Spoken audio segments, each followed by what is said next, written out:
Mario Arnota. ¿Vamos? Bueno, buenas noches a todos. Hoy es un enorme placer para nosotros recibirlos en esta nueva jornada donde vamos a tratar el tema que es la necrosis pancreática infectada. Vamos a tener a 3 disertantes de enorme prestigio, los cuales los paso a nombrar. El doctor Eduardo Hutton nos va a hablar de la necrosectomía pancreática retroperitoneal videoasistida.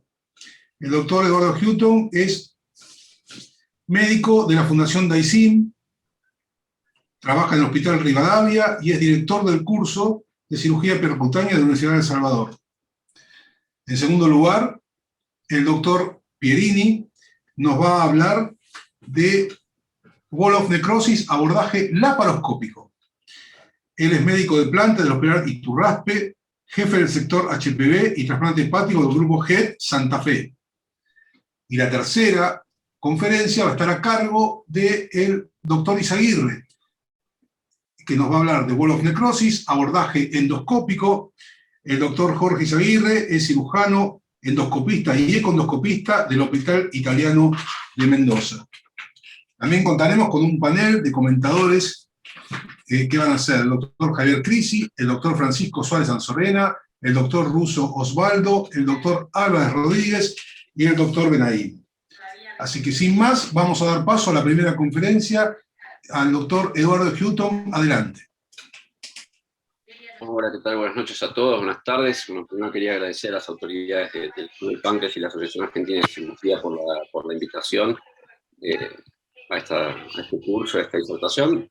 Bueno, la idea es hablar un poquito de la necrosectomía videoasistida percutánea, invitarlos a los que quieran participar del curso, del cual bueno, formamos parte de la Universidad Católica, hago la corrección. No pasa nada. De la Universidad Católica Argentina, el cual todavía tenemos abierta la inscripción, ya este es el 5º curso creo que estamos haciendo, empezamos ya por el 2018, si no me equivoco.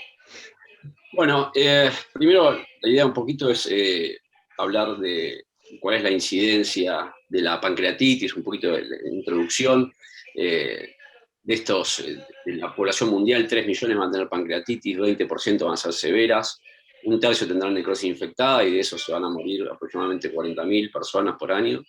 2/3 tendrán necrosis estéril y 4.000 van a morir con el 1%, o sea que es una enfermedad que tiene una mortalidad anual de 44.000 personas por año, aproximadamente.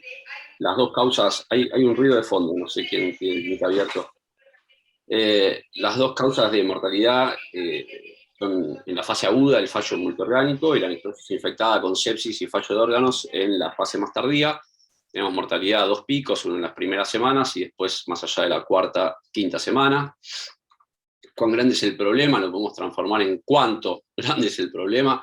En cuanto a lo monetario, la pancreatitis aguda es la tercera causa de enfermedades gastrointestinales que requieren hospitalización en Estados Unidos, con un costo anual que excede los $2 billones.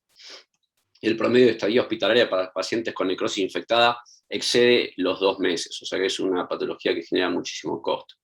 Bueno, para recordar un poco qué es lo que tratamos nosotros, estamos hablando de pancreatitis clasificadas como severas o críticas, con necrosis infectada o falla persistente, o necrosis infectada y falla persistente. Estos son los pacientes que tienen una mortalidad alta y son los pacientes que estamos tratando. Recordemos la clasificación de las complicaciones agudas y crónicas de la pancreatitis aguda, las colecciones líquidas peripancreáticas agudas, que en general en la pancreatitis edematosa no se infectan, se resuelven solos, y son los que pueden evolucionar al pseudoquiste clásico. Y por otro lado tenemos las colecciones agudas necróticas, que son las que van, generalmente son las que se infectan, son las que generalmente no resuelven solas y son las que evolucionan a la Wall of Necrosis. ¿Cuál es el tratamiento inicial de las colecciones pancreáticas? Bueno, estas son las vías, las rutas de acceso. Bueno, después hablarán mis colegas en endoscopía y cirugía, pero estas son la vía transgástrica, la vía retroperitoneal, las vías por vía endoscópica, transgástrica, también transduodenal. Y estas son las, como hacemos nosotros, por vía percutánea, el drenaje de las colecciones agudas necróticas, las hacemos por vías transgástricas, y por el acceso lateral izquierdo. La vía transgástrica nos va a permitir evitar la fístula pancreática externa posterior, y el acceso lateral izquierdo nos va a permitir posteriormente hacer la necrosectomía percutánea viva asistida. Esto es drenaje transgástrico con tomografía en tiempo real, que a veces lo podemos utilizar, aunque lo tratamos de evitar por el tema de la cantidad de radiación que recibimos. Después de hacer el drenaje percutáneo, lo que pasamos a hacer es el lavado de la necrosis pancreática infectada, con el fin de tratar de remover todos los restos de colección y detritos que puedan salir, y muchas veces con este alcance. ¿Cuándo hay que drenar los pacientes? Bueno, esto es algo que resolvió el estudio Pointer. Los resultados todavía no están publicados, pero Besselink tuvo la gentileza de mandarme por mail un adelanto de la publicación. Ellos dividieron en dos grupos: un grupo que recibió un drenaje percutáneo 24 horas después de la randomización, el otro grupo que era drenaje tardío y al cual le daban antibióticos hasta que llegaba hasta el periodo de wall of necrosis. Y el resultado de este trabajo es que el drenaje inmediato no fue superior al tardío. El promedio de intervenciones fue mayor en el grupo de drenaje inmediato, 4 versus 1, con una P estadísticamente significativa. Y lo llamativo es que 19 pacientes en el grupo de drenaje tardío solo recibió antibióticos sin drenaje ni necrosectomía, con un seguimiento de 6 meses. No hubo diferencias en cuanto a mortalidad, falla multiorgánica u otras complicaciones mayores, y el tiempo de estadía en UTI fue similar, y la estadía hospitalaria total tampoco tuvo diferencias entre los dos grupos. Es decir, que pareciera que hay que tratar de diferir el drenaje percutáneo o endoscópico de las colecciones necróticas agudas en la medida de lo posible, en la medida que el paciente nos dé resto, ¿no? Por supuesto. Bueno, las evidencias del STEP-UP ya son conocidas. El estudio Panther, que ha demostrado disminución de las complicaciones mayores o muertes en comparación con la necrosectomía abierta. El estudio Tension, que comparó endoscópico versus percutáneo, el cual demostró que el abordaje endoscópico no fue superior que el percutáneo, pero tuvo menos fístulas. Pero llama la atención que aquí la ruta preferida para el drenaje fue el acceso retroperitoneal, y la técnica utilizada fue el BARD, que no es lo mismo que la necrosectomía percutánea que hacemos. Ahora vamos a ver más adelante cuáles son las diferencias, y en este trabajo no se utilizó el acceso transgástrico, que nosotros utilizamos de rutina cuando hay una colección que tenga una ubicación, por supuesto, retrogástrica. Eso nos evita posteriormente la fístula pancreática externa, porque generamos una fístula con el estómago. Y el grupo endoscópico fue casi 1.000 euros más caro que el grupo percutáneo. Este es otro trabajo de... perdón, que me aparece el... Bueno, este es el de Todd Baron, si no me equivoco, del 2019. Ellos concluyen que tanto el abordaje percutáneo como el endoscópico son apropiados como primera línea de tratamiento. El abordaje percutáneo es de preferencia en las primeras 2 semanas. El abordaje percutáneo debe ser fuertemente considerado junto con el endoscópico para aquellas necrosis extensas en las goteras paritocólicas y pelvianas. Otra pregunta es si la necrosectomía es siempre necesaria. Bueno, esta respuesta fue subsanada por varios estudios que demostraron que ya no siempre es necesario remover la necrosis, y el estudio Pointer también lo termina de alguna manera, que ya en algunos pacientes incluso hasta no es necesario hacer el drenaje percutáneo o el drenaje endoscópico de las colecciones necróticas agudas, siempre y cuando uno le pueda dar tratamiento antibiótico y retrasar el tratamiento. En caso de necesitar una necrosectomía, bueno, ¿cuándo es el momento indicado? Este es un estudio también de Besselink, en el cual demostró que las necrosectomías en las primeras 15 días tienen una mortalidad arriba del 75%, y cuando están retrasadas más allá de los 30 días, la mortalidad baja a menos del 8%. ¿Cuáles son las técnicas de necrosectomías que hay en el mercado, por así decirlo, si lo podemos llamar? Bueno, esto es un poco la historia de la necrosectomía. En 1980 aparece el primer acceso subcostal y retrocólico. Freni en el 98 describen el drenaje percutáneo guiado por TAC para necrosis pancreática infectada, y la primera necrosectomía mini-invasiva retroperitoneal fue descrita por Carter en el 2000, y luego ya aparece, bueno, el STEP-UP en el 2010. Esos son los hitos un poco de la historia de la necrosectomía mínimamente invasiva. Perdón, necesito... Bueno. esto es un poco de la evidencia con respecto a las técnicas de necrosectomía. Vemos que la cirugía en pacientes con la cirugía abierta, ¿no? En pacientes con sepsis y fallo de órgano está asociado por los resultados. Esto publicado en la revista HPV en 2007. La necrosectomía abierta es efectiva, pero está asociada a alta morbilidad, eventraciones, hemorragia, fístula entérica y mortalidad. Esto publicado en Archivos Quirúrgicos del 2010, y varias series reportan mortalidad asociada entre el 15 y el 50%, también publicado en otra revista quirúrgica, la revista escandinava. O sea que a confesión de partes, como dicen los abogados, relevo de pruebas, digamos, la cirugía abierta realmente va perdiendo lugar, queda para algunos casos muy particulares o muy selectivos el uso de la necrosectomía abierta. Bien, la mortalidad postoperatoria, bueno, este es otro trabajo que compara perdón, un segundo, que ahí está. ¿Están viendo la pantalla? ¿Hola? ¿Están viendo la pantalla? Sí, se está viendo la pantalla. Porque se me borró el coso del zoom de la pantalla, entonces no lo veía. Bueno, este es un estudio retrospectivo comparativo de 394 pacientes. La falla multiorgánica postoperatoria se asoció más frecuentemente con el acceso abierto que el mínimamente invasivo, 35 versus 20. Eduardo, ¿cómo me interrumpo? Perdimos tu pantalla en la presentación, te estamos viendo vos. Ah, por eso, ahora. Correcto, ahí volvimos. El tema que me tapa no sé por qué me tapa la pantalla el coso del Zoom. Bueno, les contaba, este es un estudio retrospectivo que comparaba un poco la cirugía abierta con los accesos mínimamente invasivos, y todos los parámetros fueron mejor para los accesos mínimamente invasivos, y esto es un trabajo publicado en Annals of Surgery del 2016, así que la verdad que ya los mismos cirujanos abiertos publican resultados a favor de la cirugía mínimamente invasiva en cuanto a esto. ¿Cuáles son las técnicas mínimamente invasivas que hay disponibles? Bueno, la necrosectomía laparoscópica transperitoneal, la necrosectomía videoasistida retroperitoneal, la clásica, el VAR y sus variantes, y la necrosectomía transgástrica endoscópica, que van a hablar el doctor Izaguirre. El acceso laparoscópico transperitoneal, bueno, tiene los riesgos de entrar a la cavidad peritoneal, pone en riesgo las asas intestinales, aumenta el riesgo de infección peritoneal y el riesgo de adherencias postoperatorias.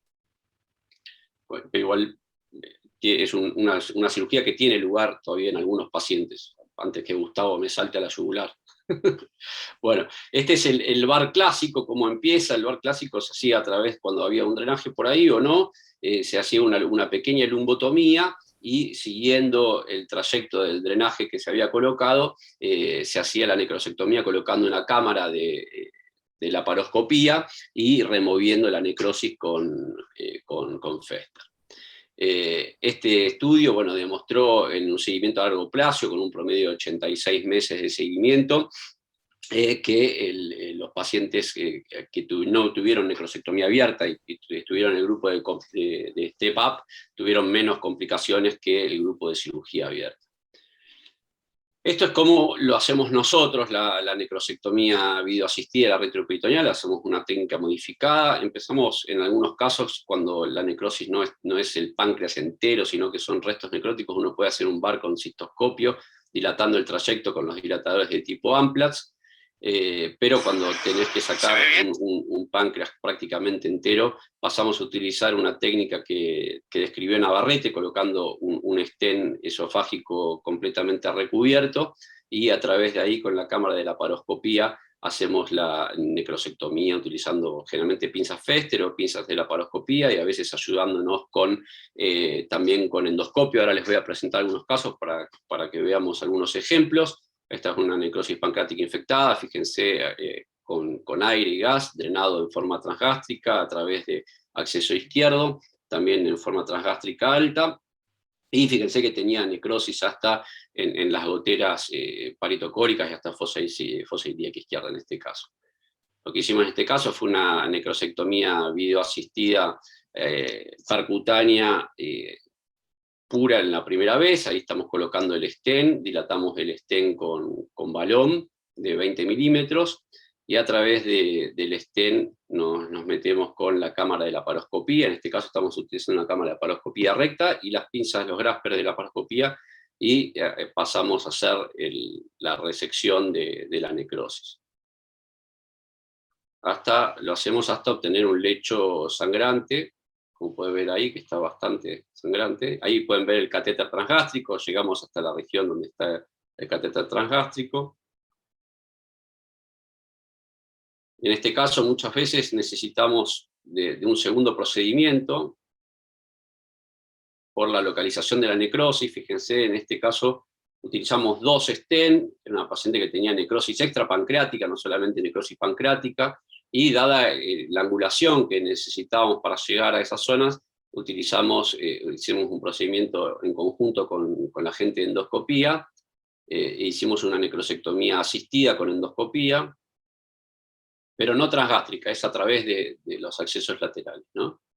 Y ahí pueden ver cómo estamos haciendo la necrosectomía apoyado con endoscopía, utilizando técnicas mixtas, ¿no? Técnicas endoscópicas, utilizando canastilla, la red de la net endoscópica, y también lo que utilizamos mucho es, guiándonos con el endoscopio, metemos la pinza Fester, que nos permite tomar mayor cantidad de tejido necrótico que la canastilla o la net de endoscopía, y eso hace que los tiempos de necrosectomía sean bastante más rápido que hacerlo puramente por endoscopía.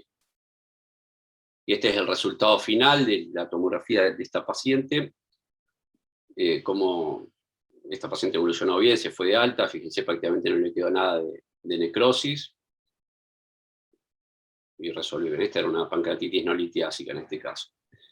Este es otro caso, otro tipo de necrosis. Esta era una necrosis bien pancreática.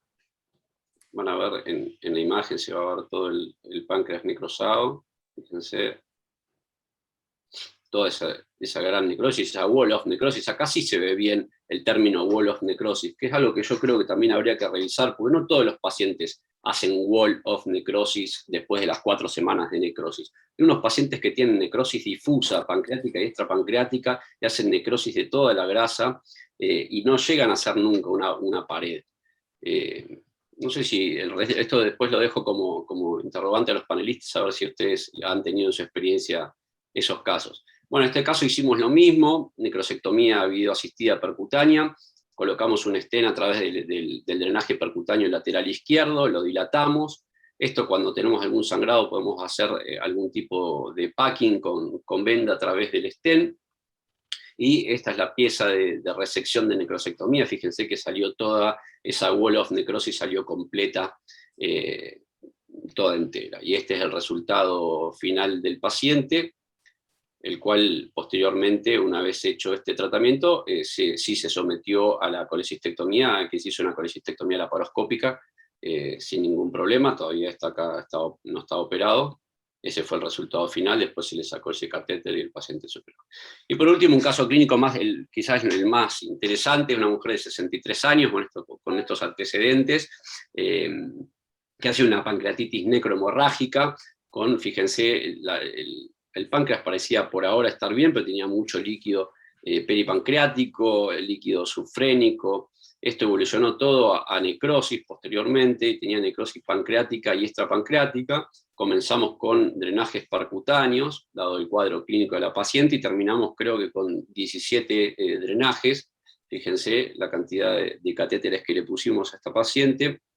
Y como persistía, fíjense toda esta necrosis de la grasa perirrenal, hacia arriba, hacia el subfrénico, todo en el retroperitoneo, todo acá atrás, todo esto es todo necrosis extrapancreática, que esto llegó pasadas las 4 semanas, y no tenía ningún tipo de pared. Por eso hacía un poco hincapié en esto de que no todos los pacientes terminan en una wall of necrosis como se define.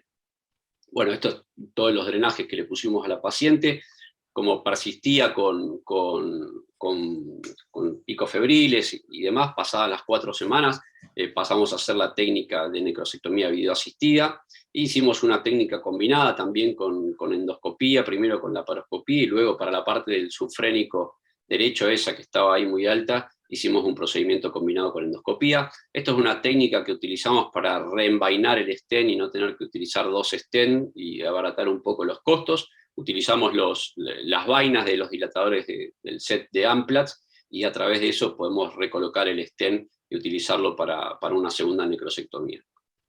Esta es la técnica con endoscopía. Fíjense acá cómo metemos el endoscopio y la Fester, que permite retirar más necrosis que la net o la canastilla que se usa por endoscopía. Fíjense la curvatura que tiene acá esto con la cámara de la laparoscopía recta, la verdad que complica bastante. Fíjense la angulación que necesitábamos ahí para llegar hasta la parte del subfrénico izquierdo.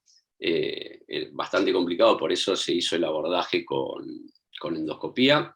Este es las visiones endoscópicas, fíjense, este es el drenaje del otro lado y la cavidad, cómo se va resolviendo y cómo se va retirando toda la necrosis.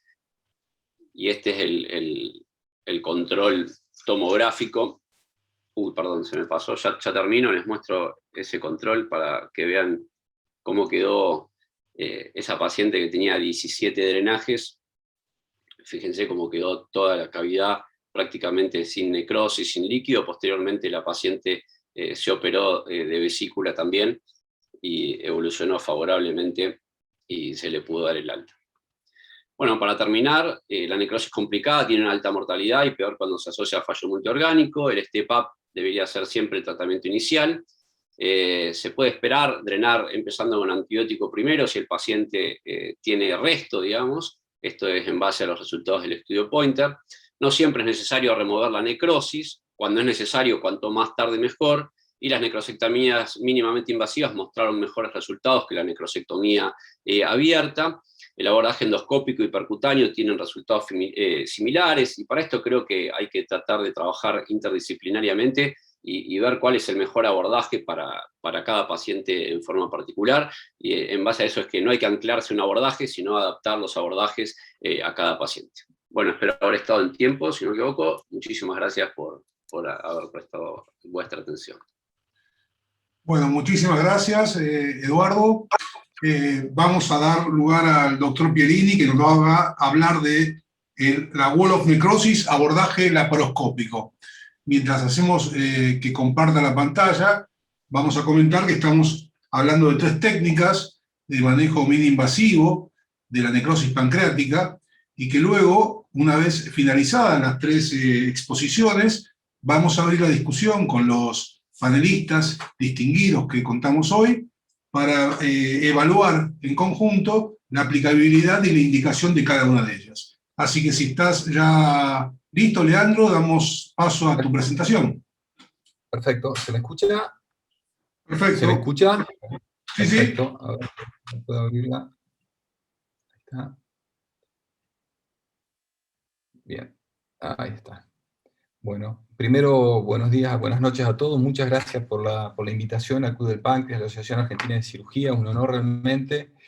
Y bueno, cuando me habló Gustavo para el tema, ¿no es cierto?, WORN y cirugía, un poco lo que acaba de decir Eduardo, uno, en base a la actualización y a las últimas evidencias científicas, obviamente que la cirugía va siendo relegada en sí, la cirugía laparoscópica, ni hablar la abierta, pero también la cirugía laparoscópica a partir del avance de lo que yo llamo el manejo híbrido, ¿no es cierto?, percutáneo, endoscópico, de este tipo de patología.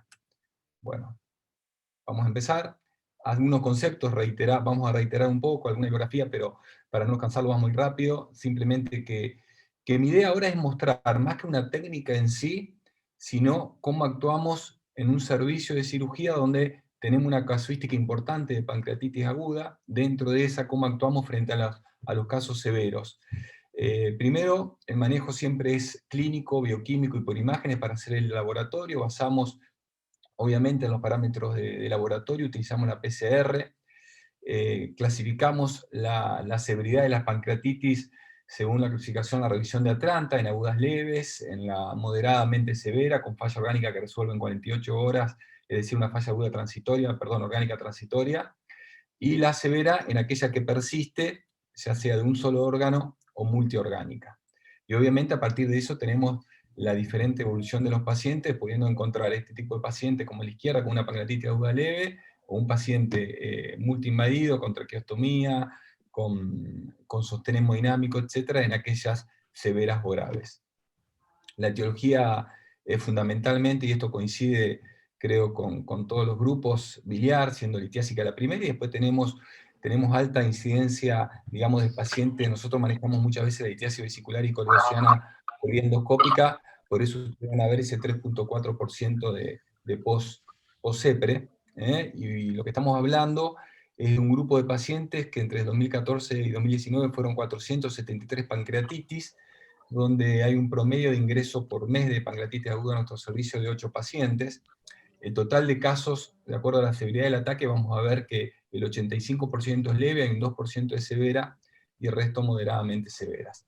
El manejo, inicialmente, y esto obviamente también no escapa del manejo general, es el tratar al paciente, la pancreatitis ingresa a una unidad de manejo intermedio, donde están controlados, hay un monitoreo continuo, la nutrición enteral precoz, siempre que sea necesario y que se pueda, la aplicamos, y una resucitación agresiva. Esto obviamente que ya está hiper demostrado que ese correcto manejo inicial disminuye obviamente que la mortalidad, pero también la morbilidad de estos pacientes. La antibioterapia precoz no la utilizamos nunca actualmente. Particularmente esta charla obviamente va a ir dirigida al manejo de esas colecciones, esas bolos necrosis que tienen que ver con las pancreatitis. Acá estamos para revisar un poco, cuando tenemos dos tipos de colecciones, ¿no es cierto?, en los pacientes con pancreatitis, las colecciones fluidas peripancreáticas agudas, aquella de menos de 4 semanas, y las necróticas agudas, también menos de 4 semanas, pero que cuando vemos la tomografía, vemos una densidad líquida y no líquida, no tiene una pared definida dentro de ese periodo, de ese tiempo, y es heterogénea. Sí, Ahora vamos a ver acá cómo estoy en un esta Zoom colección ahora. necrótica aguda, Escuchá, ¿eh? ahí vi lo que mandó el Seba. Hay una voz pendiente, ¿puede ser? Sí, hay alguien que está con el micrófono abierto. Con el micrófono abierto.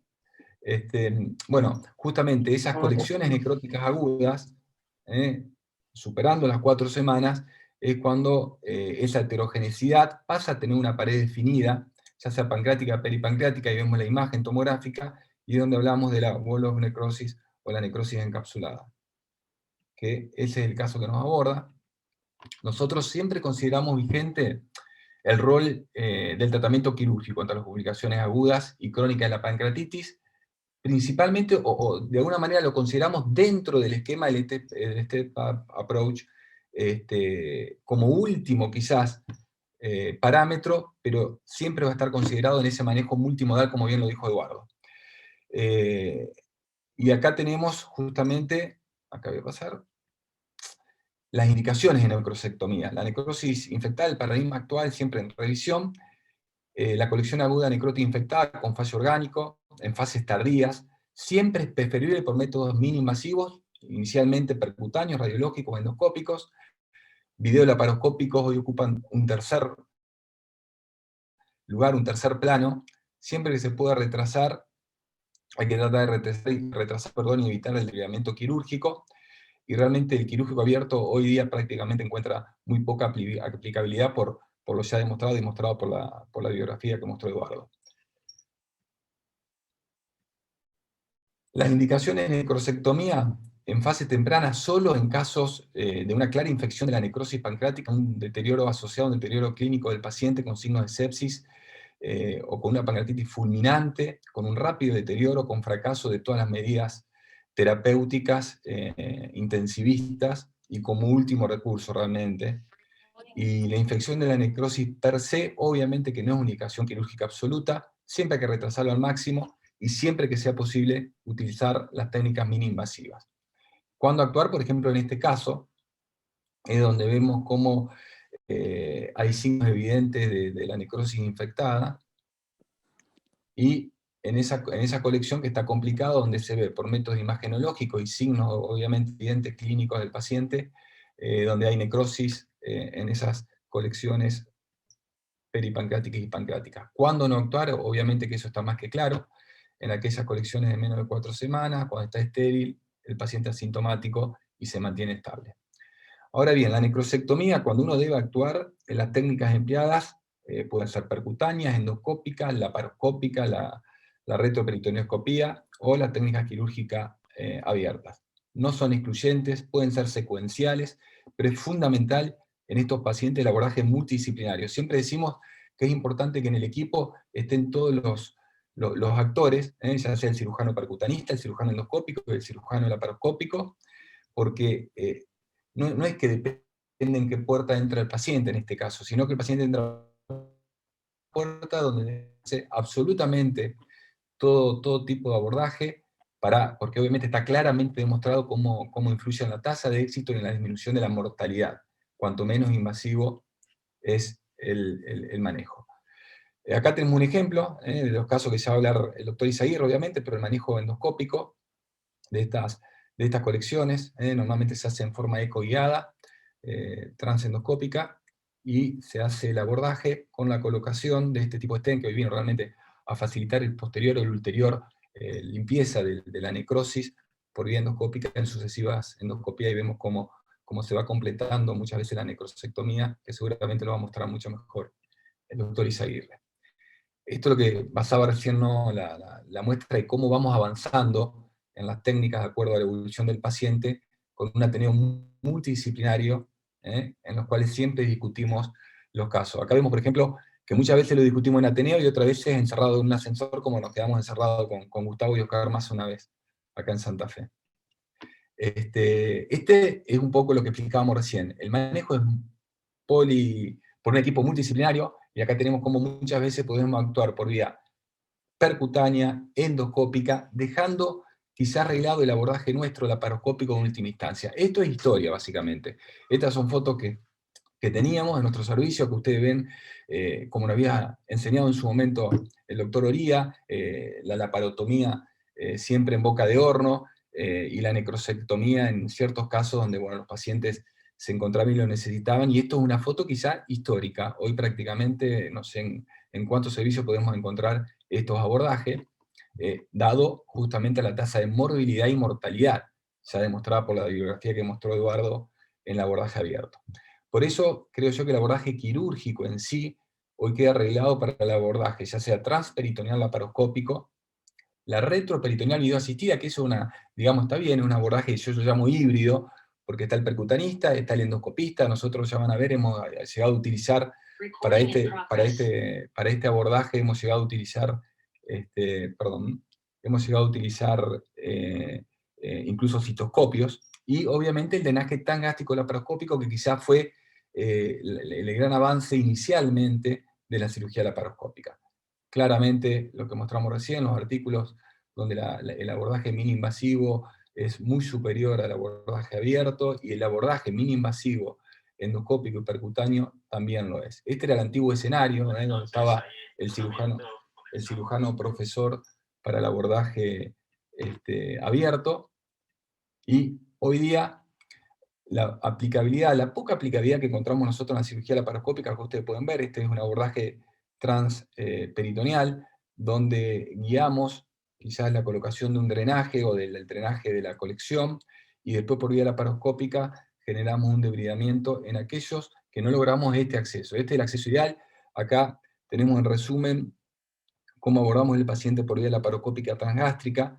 Ustedes ven cómo hacemos la apertura de la cara anterior del estómago para acceder a través de esa cara anterior a la cavidad gástrica, y a través de la cara posterior hacemos la anastomosis o la unión, en la cual utilizamos suturas mecánicas lineales. Acá ustedes pueden ver cómo queda la sutura, que nos permite, primero, en parte es algo hemostático, y después generar la anastomosis precisa gastroquística. A través de esto vemos cómo va evolucionando, fíjense, pretratamiento y post-tratamiento, con este abordaje laparoscópico, cómo hay una resolución de la necrosis, y acá ustedes ven lo mismo, ¿no es cierto?, con un corte axial, la evolución de la pancreatitis.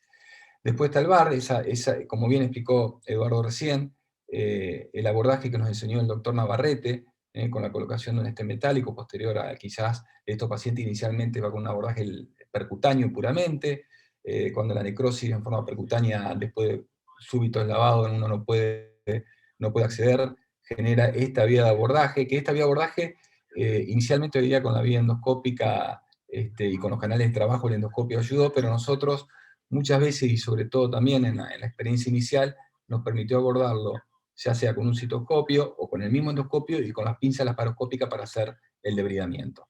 Acá está, por ejemplo, el endoscopio que, o ya sea con el stent metálico, o ya sea con la colocación de un trocar a veces de 12 milímetros. Acá están, ven catéteres percutáneos, es stent metálico y el manejo y la evolución de la necrosis pancreática. En nuestro servicio, como ustedes pueden ver, como dije, en este periodo del 2002 a 2019, ustedes ven la evolución, esto coincide absolutamente con la biografía, ustedes ven la evolución y cómo fue disminuyendo el abordaje quirúrgico, ni hablar el abierto, pero también el abordaje laparoscópico, cómo va en descenso, cómo el percutáneo se mantiene estable, y cómo el endoscópico ha ido subiendo a partir de la adquisición del ecoendoscopio. Obviamente, entre las terapéuticas fundamentalmente percutánea y endoscópica, se entrelazan, se entrecruzan y muchas veces se combinan en aquellos casos obviamente necesarios. Lo que está claro como concepto, que el primer paso es el drenaje percutáneo o endoscópico. Si no hay mejoría clínica, el paciente se reintenta obviamente reposicionar el drenaje, generar un lavado nuevo, generar más necrosectomía, ya sea por vía endoscópica, percutánea. Y el tercer paso, si el paciente no tiene una mejoría clínica, ahí viene el debilitamiento, ya sea video asistido por retroperitoneoscopía en esos casos. Este es nuestro nuevo hospital Iturraspe, en nuestra ciudad. También conceptualmente, siempre un poquito uno va a repetir algunos conceptos, no quise repetir mucha bibliografía, pero sí algunos conceptos, que el objetivo siempre es posponer la cirugía o el abordaje, sería lo ideal, la palabra ideal, el mayor tiempo posible. El step-up approach permite diferir la conducta quirúrgica siempre. No existe una única o mejor opción terapéutica para todos los pacientes, sino que el tratamiento es multimodal y lo mejor es adoptar todas las modalidades que tenemos a cada caso. Es un abordaje muy personalizado, creo yo, que debe tenerse en estos pacientes. Y simplemente decir que las necrosectomías mini-invasivas están asociadas claramente a una menor mortalidad en comparación con la cirugía abierta. Esto es un homenaje a Navarrete, la cual nos ha enseñado muchísimo a nosotros en el manejo de estos pacientes. Y para terminar, y no molestar y fundamentalmente ajustarme al tiempo, invitarlos a todos y esperar que todos podamos estar, si nos permite el COVID, para el evento académico del Pancreas Day el 9 de diciembre, acá en nuestra ciudad, para compartir obviamente academia, para compartir cerveza y un rico asado. Muchas gracias. Bueno, muchas gracias, doctor Pierini. Desde ya aceptamos la invitación, sobre todo a lo último, el asado. Y vamos a dar paso entonces al doctor Izaguirre, para que nos convenza que todo esto es muy bueno, pero que la endoscopía es lo mejor. Así que, adelante nomás.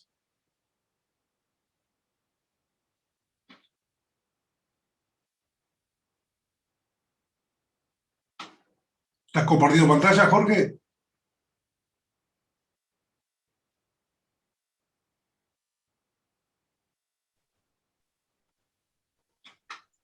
Luego de esta última exposición vamos a dar paso a abrir la opinión de los panelistas.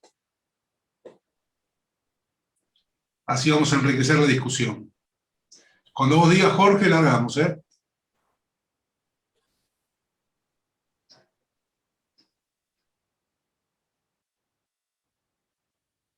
¿Estás con el micrófono abierto?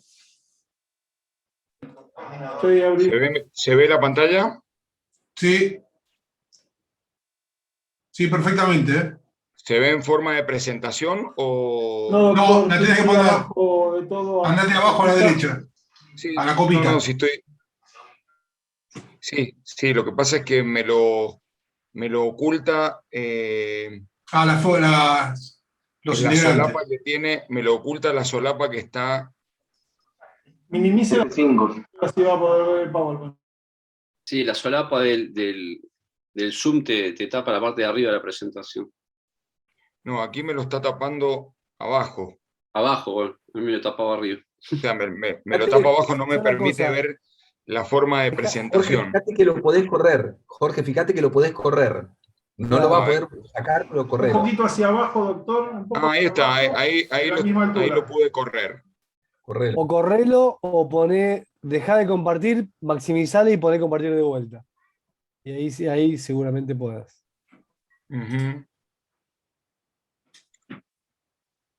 A ver ahí, si se puede ver en forma de presentación. Todavía no. ¿Ahora? Ahora sí. Ahora sí. Ok, bueno. Bueno, buenas tardes, buenas noches a todos. Muchas gracias a la Asociación Argentina de Cirugía y al Club del Páncreas por la invitación. Realmente es un honor.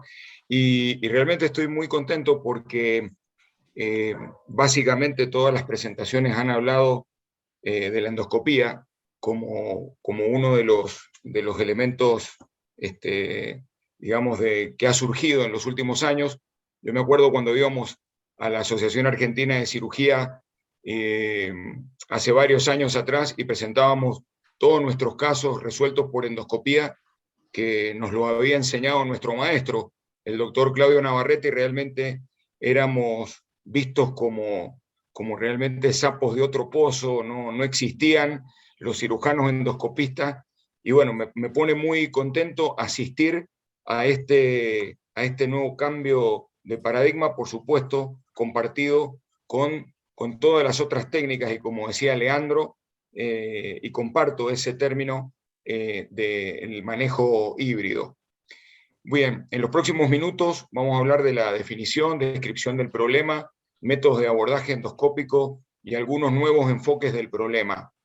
No tengo ningún conflicto de interés y realmente este sería el problema, porque mucho se habla de wall of necrosis, realmente del paciente crítico, del paciente grave, de los distintos abordajes, pero realmente este es el verdadero problema de este paciente, que sí que lo podemos hacer. Todas las guías hablan de que lo podemos hacer en forma tardía, después de las 4 semanas.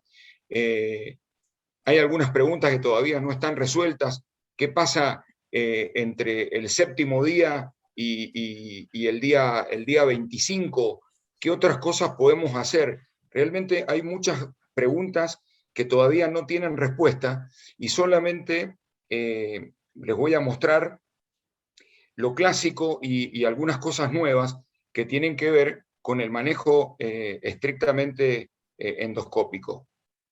Entonces, algunas consideraciones sobre pancreatitis. Es la patología gastrointestinal más frecuente, que requiere internación en agudo, entre 3 y 45 pacientes por cada 100.000 habitantes.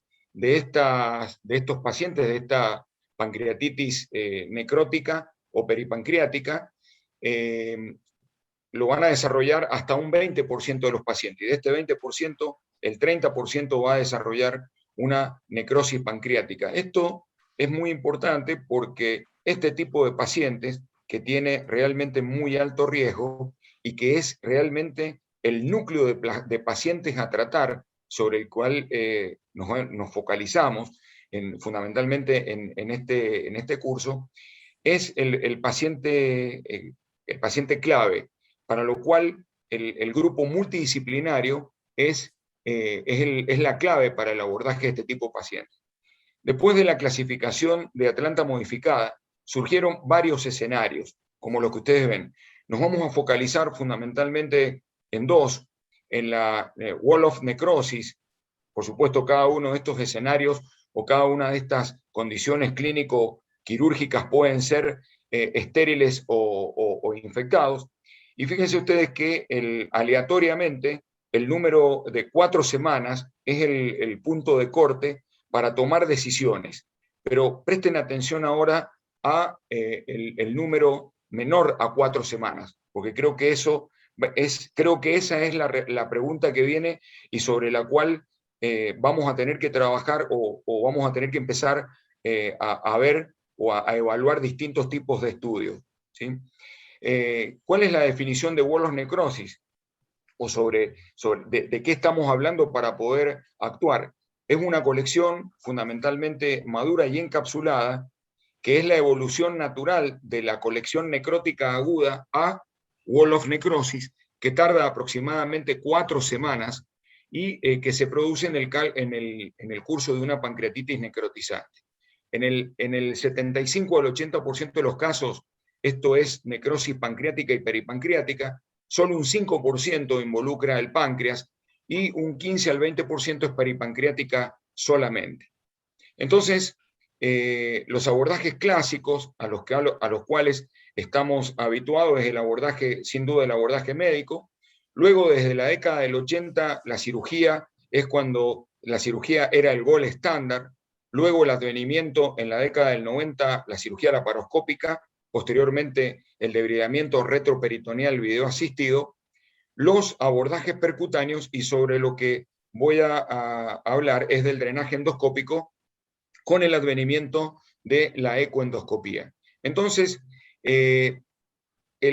está consensuado, realmente las guías tienen una muy buena evidencia, grado 1A, de que las necrosis infectadas, salvo un pequeño grupo de pacientes, debe tener algún abordaje. Hay un pequeño grupo de pacientes en donde solamente el tratamiento antibiótico puede solucionar casi ningún tipo de abordajes. Y las necrosis estériles realmente tienen la wall of necrosis estéril, que realmente tiene un bajo grado o un débil grado de evidencia para actuar.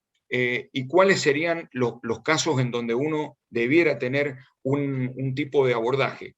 Cuando el paciente tiene una obstrucción gastrointestinal, cuando se produce una obstrucción biliar, cuando la pancreatitis es recurrente, cuando han pasado más de 6 semanas sin resolución y aparece alguno de estos eventos, o cuando tiene fístulas o falla sistémica persistente.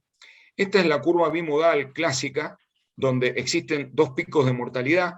En la primera semana, 7-10 días, habitualmente el paciente muere por un CIRS, por liberación de citoquinas, bradiquininas y demás, y el segundo pico de mortalidad aparece luego de la quinta semana, que es por infección del sitio. Pero, ¿qué pasa en el medio? O sea, ¿qué otras cosas? La pregunta sería, ¿podemos hacer algo para interferir o para poder, digamos, cambiar la historia de la evolución natural de la pancreatitis? Bueno, entonces ya vamos a ver qué podemos aportar en ese aspecto. Acá digamos, la pregunta importante cuando uno tiene este tipo de paciente, habitualmente el paciente que está, digamos, nos llaman el terapista porque el paciente está con fiebre, leucocitosis, tiene falla orgánica múltiple, entonces estamos en el día 7º, en el día 10º, el paciente no sabemos si está infectado o está inflamado. Muchas veces existen diferentes tipos de marcadores que pueden ser, sin duda, los clínicos, a los cuales prestamos mucha atención, y los marcadores radiológicos, como por ejemplo la presencia de gas, aunque en la práctica diaria, y depende del momento en que uno evalúa al paciente, el gas no ha sido, por lo menos en nuestra práctica, un determinante para tomar una determinación, porque un pequeño grupo de pacientes, a pesar de tener este tipo de manifestación radiológica, no hizo falta ningún tipo de abordaje para resolver este problema.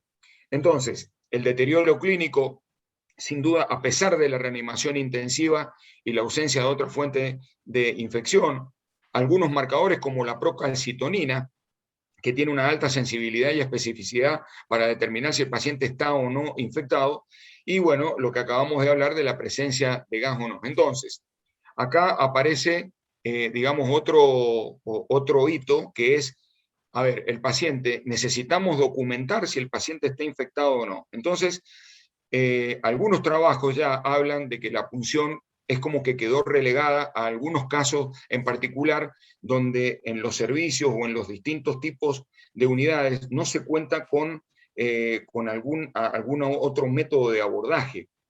Sin duda que la punción puede ser guiada por ecografía, por tomografía o por ecoendoscopía, pero acá se plantea la alternativa de decir, bueno, si tengo este paciente que no responde al tratamiento enérgico, al soporte vital, a los antibióticos, ¿realmente es necesario hacer una punción o es necesario entrar a un step-up directamente endoscópico, percutáneo? Mucho se ha hablado y se ha publicado acerca del percutáneo, del abordaje percutáneo, pero pocas cosas o poco se ha hablado digamos, del abordaje como primer abordaje endoscópico.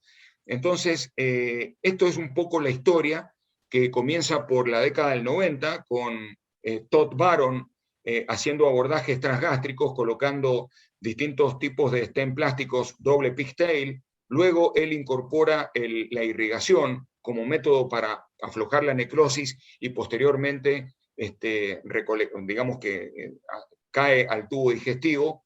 Luego aparece la colocación de stent en algún tipo de necrosis que están ubicadas en las goteras parietocólicas, y posteriormente la combinación de métodos con lavados tipo sin fin, con un abordaje endoscópico y percutáneo. Entonces, el drenaje transmural endoscópico con irrigación, es decir, existen distintos tipos de abordajes, como los que acabamos de decir. Entonces, muchas veces irrigar el paciente o hacer una necrosectomía directa o utilizar el método combinado o utilizar un stent totalmente cubierto autoexpandible, o lo último, que son los stent como los de lúmenes de aposición. Eso va a quedar determinado de acuerdo al tipo de paciente y al momento en que uno está evaluando ese caso. Estos son casos de nuestra unidad.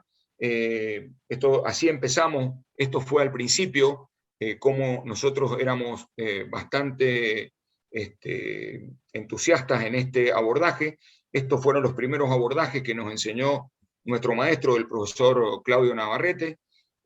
Justamente, como decía Leandro, junto con el doctor Imhoff, el doctor Ponce, el doctor Murature, tuvimos la posibilidad de aprender de mano directa de él todas estas técnicas, y ustedes pueden ver cómo ya en esa época empezábamos a hacer lo que Sewall y Seifer determinaron después y describieron, que es la necrosectomía directa. Es decir, en esa época no contábamos con ecoendoscopio, entonces hacíamos una punción sin efectuar corte, porque eso, al no tener la ecoendoscopía, no podíamos evaluar si el paciente tenía un pseudoaneurisma, lo cual es una complicación de las más temibles en el abordaje endoscópico.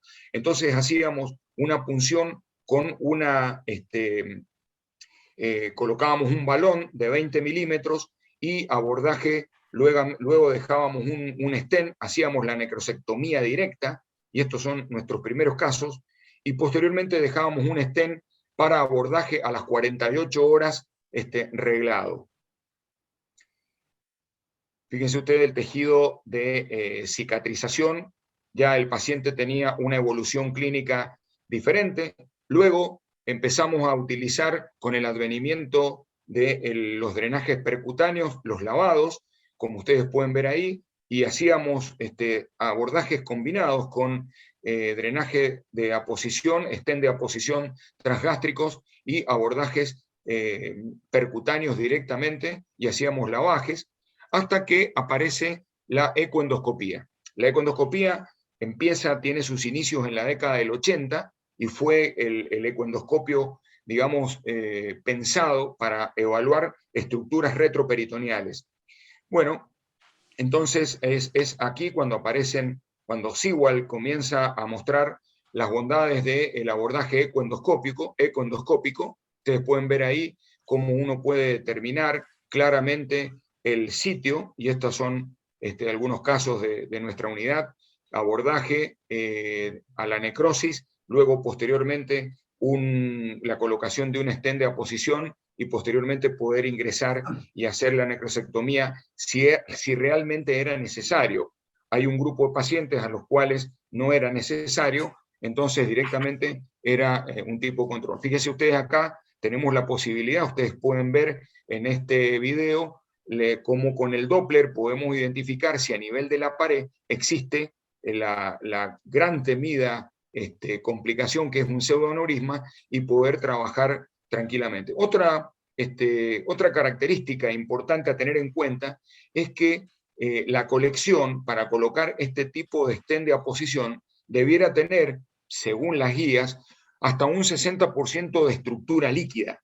De todas formas, nosotros les vamos a mostrar que hemos corrido un poco la línea de esa indicación y vamos a ver algunas otras indicaciones. Aquí es interesante cómo luego de 4 semanas y de una resolución casi completa, fíjense, el tejido retroperitoneal está casi totalmente con tejido de granulación nuevo. Incluso hasta podemos determinar, creo que esto es muy importante, cuando uno navega por el retroperitoneo, tener presente distintos tipos de estructuras, como cuando uno va a debridar, porque esto es muy importante para tratar de evitar complicaciones graves, como por ejemplo sacar digamos, un parche de necrosis de arriba de la mesentérica o de algún vaso importante y producir una hemorragia cataclísmica. Este es justamente ese tipo de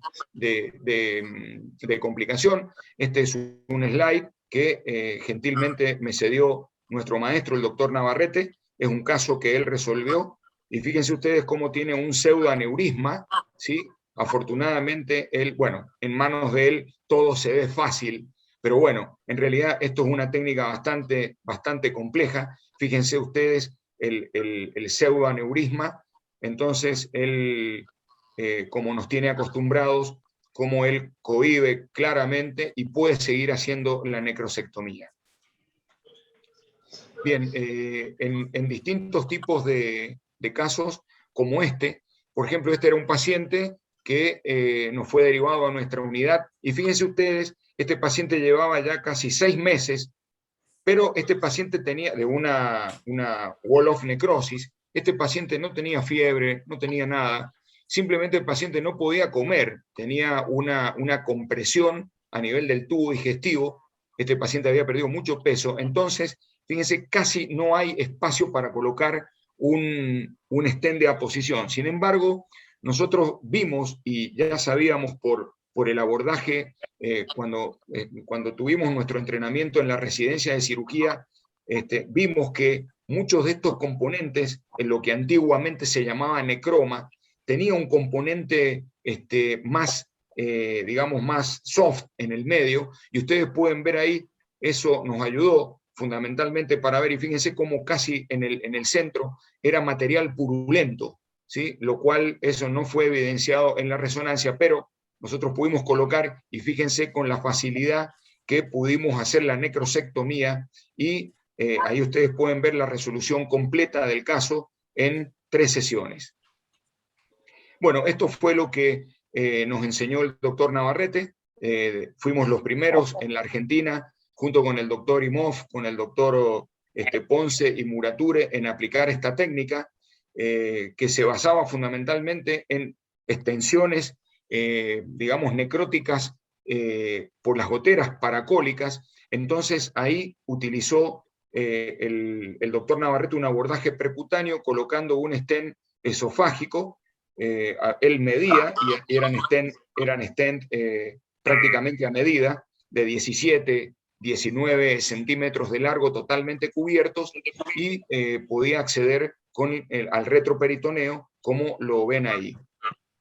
Nosotros emulamos esa técnica y la aplicamos claramente en nuestra unidad, con resultados realmente excepcionales, debido a que, como ya demostró el estudio Panther, el abordaje endoscópico es el que menos citoquinas libera, a diferencia del quirúrgico y del percutáneo. Como ustedes pueden ver ahí, distintos tipos de, a pesar de que uno saca material necrótico, que parece insignificante, realmente la mejoría del paciente es sustancial. Y creo que la ayuda de la fluoroscopía es muy importante, como justamente lo había referido el doctor Massa. Ellos tienen una ayuda con la fluoroscopía para poder abordar los distintos tipos del retroperitoneo. Creo que esto es muy importante.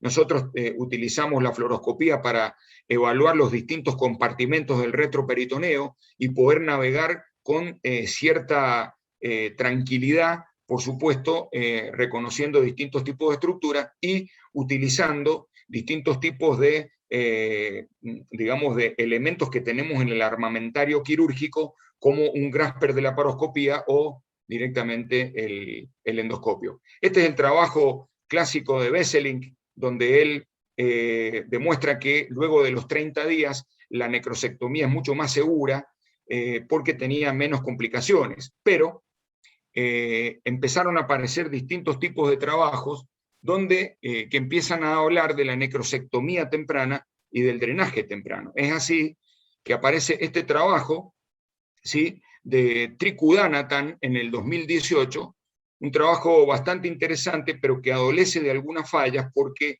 si bien es cierto, este fue el primer trabajo en donde empiezan a utilizar el abordaje endoscópico antes de las 4 semanas, ¿sí?, en la wall of necrosis, y solamente endoscópico, pero ¿qué pasa?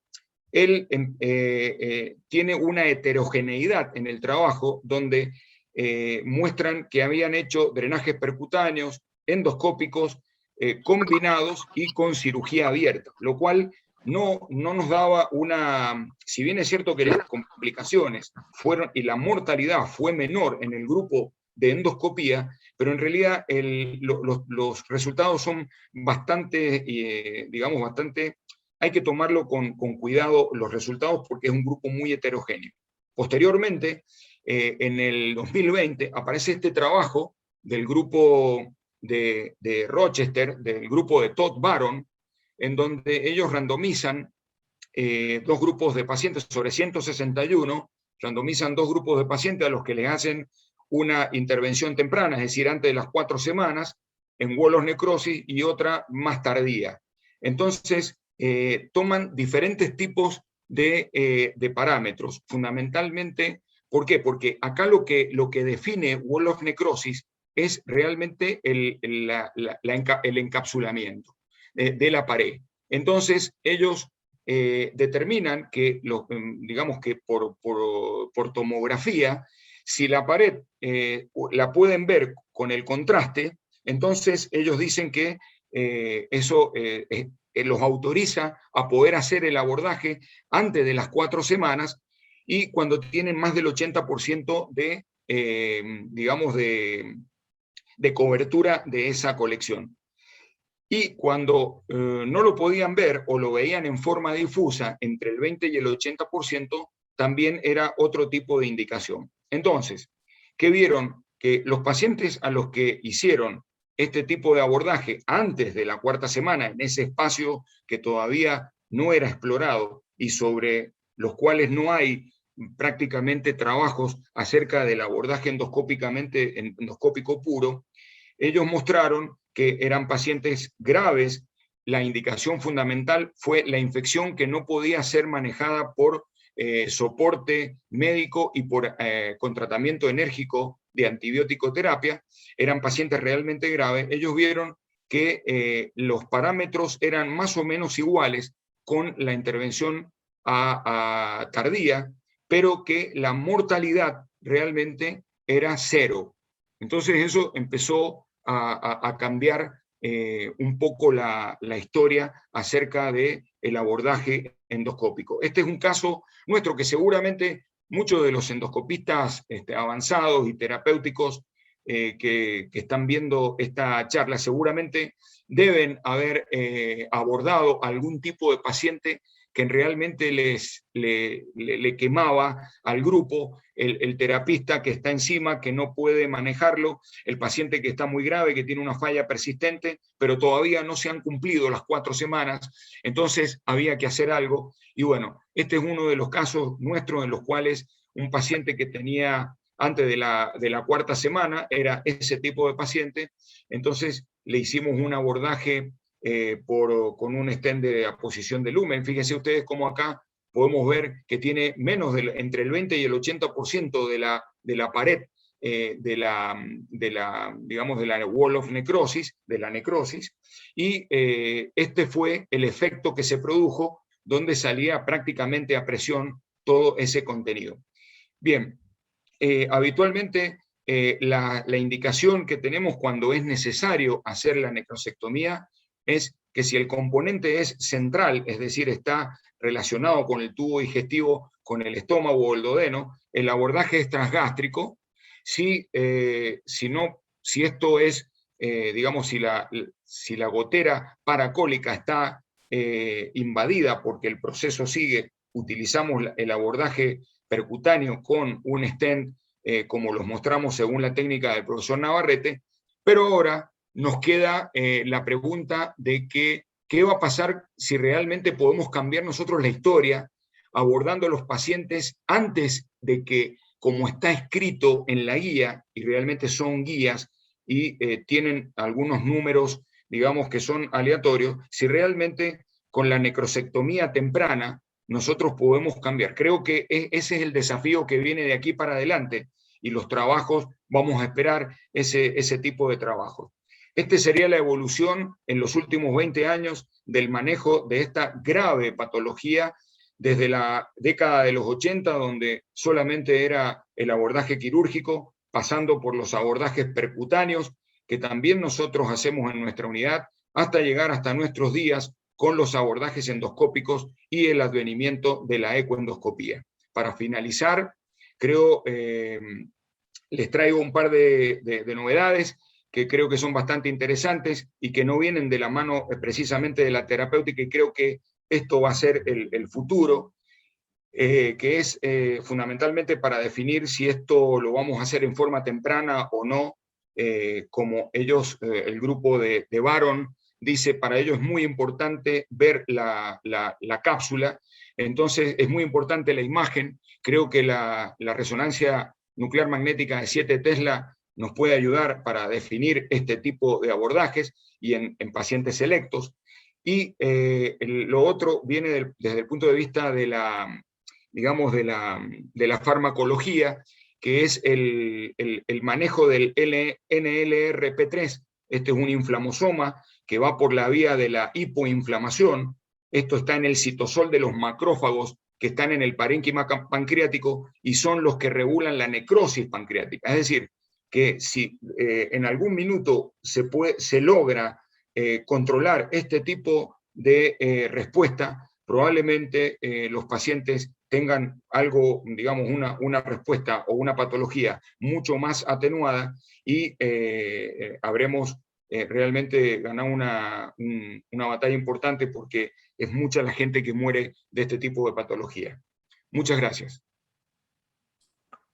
Bueno, Jorge, muchas gracias por la excelente presentación. Ahora vamos a dar lugar a la opinión de los panelistas, un poco para ordenar la discusión. Hemos asistido a 3 conferencias donde describen claramente 3 métodos: un método percutáneo, otro método laparoscópico y otro método endoscópico, la factibilidad de cada uno de ellos. Una pregunta que ya dejamos abierta para cuando después de los panelistas opinen, le vamos a preguntar a los disertantes una pregunta concreta, que es que nos cuenten un poco las complicaciones de cada uno de los métodos que han descrito. Y con respecto a la discusión prospectiva, podemos consensuar que a partir del estudio de Panther, sabemos que la mínima invasividad se ha impuesto en el tratamiento de la necrosis pancreática infectada, que muchos estudios, como el Pointer, estudian si el drenaje debe ser hecho en forma precoz o en forma tardía. También si puede ser el estudio de Tensium, habla de la factibilidad o las ventajas del drenaje endoscópico o el drenaje percutáneo. Pero a mí me parece que, como para realmente sacarle jugo a nuestros panelistas, creo que lo que no está escrito o que realmente requiere de una opinión más de experto es cuándo uno decide drenar una colección pancreática en los pacientes que están padeciendo una pancreatitis aguda grave, que están en terapia intensiva, con un cuadro inflamatorio severo, y que tiene al terapista insistiendo en que está desmejorando, y que hay por tomografía una colección importante que, digamos, dada la mejoría del paciente, tenemos presión para que ésta sea resuelta. Entonces, la primera pregunta sería, la discusión sería, ¿cuándo inicio el tratamiento? Y la segunda, ¿cómo lo inicio? Porque hemos visto 3 métodos que van a iniciarse de diferente manera y por diferentes vías, y creo que la evolución final del paciente va a estar determinada en esta decisión. Y de ahí nada mejor que ahora entonces, al abrir la discusión a los expertos, me gustaría preguntarle al doctor Álvarez Rodríguez cuándo decide indicar el drenaje en una colección y qué método utiliza y por qué. Luego vamos a ir preguntando a cada uno rápido, tipo ping-pong. Bueno, gracias por la pregunta. Yo, en primer lugar, quiero felicitar a los expositores porque creo que han descrito muy bien las opciones mini-invasivas en el manejo de la necrosis pancreática infectada y además han historiado cuál ha sido la evolución terapéutica en este sentido.